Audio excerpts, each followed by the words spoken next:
Anne Frank, the voice of the Holocaust.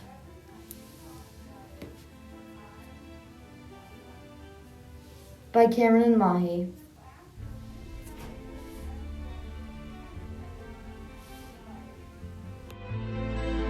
The life of Anne Frank.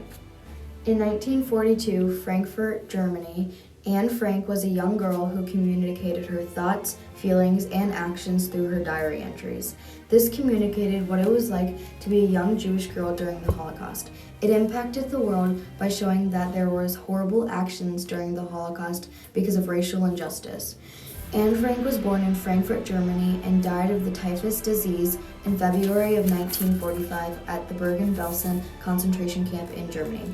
She moved into a secret annex in Amsterdam on July 6th of 1942 with some close family friends. This was until August 4th, 1945, when they were discovered by Nazi soldiers when the secret annex was raided 5 years before World War II. How it all started.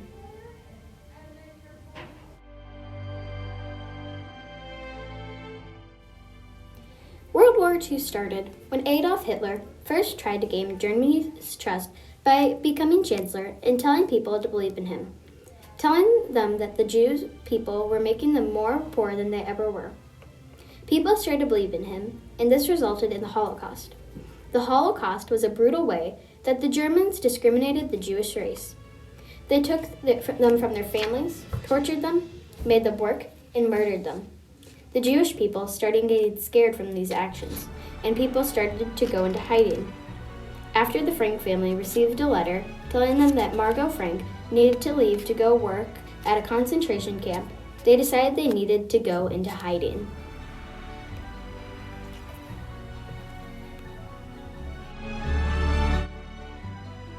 During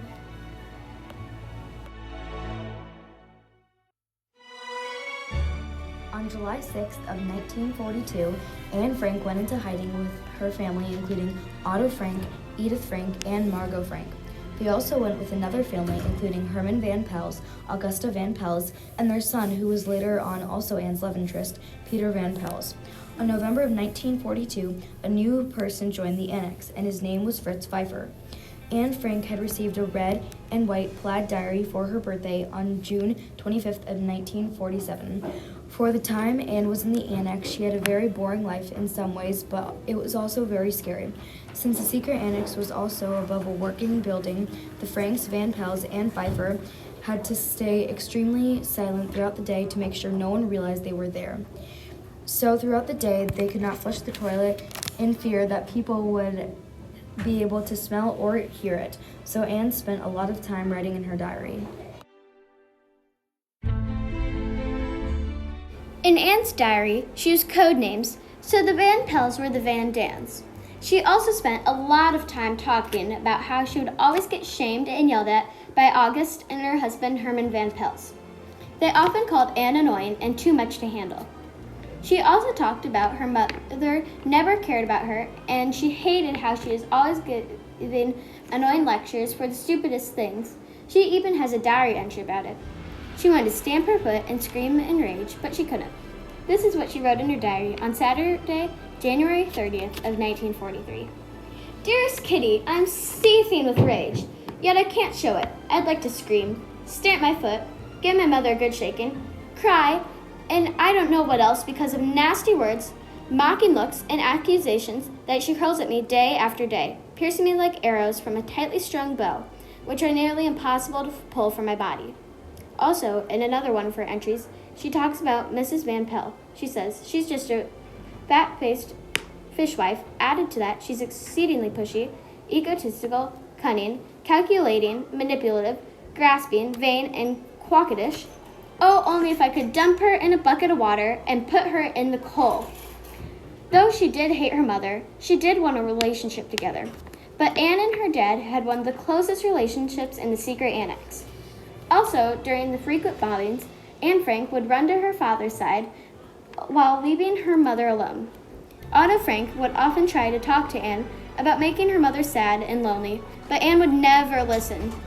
Shortly after another one of Otto's lectures, Anne Frank decided to write a letter to her parents. She wrote, "Dear Mother and Father, I don't need you anymore. I want to live free and not worry about stupid things like worrying about someone else.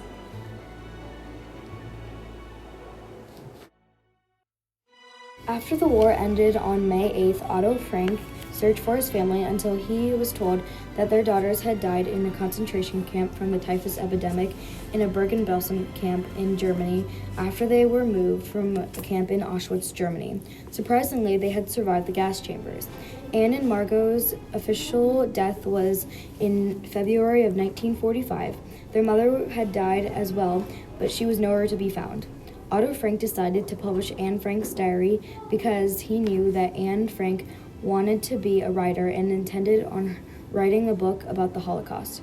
But because of the unfortunate things that had happened to Anne Frank, she was unable to pursue being a writer and was unable to write a book about the Holocaust. So Otto Frank decided to publish Anne Frank's diary. The diary was printed in various languages, and the public reacted positively to the diary as they were able to learn more about the events and were able to expand their knowledge on what had happened.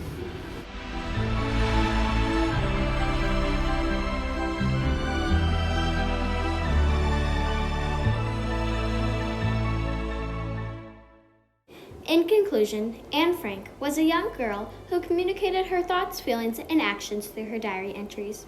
This communicated to the world what it was like to be a young Jewish girl during the Holocaust. It impacted the world by showing that there were horrible actions during the Holocaust because of racial injustice. Anne Frank will forever be known for writing her impressive diary during the Holocaust.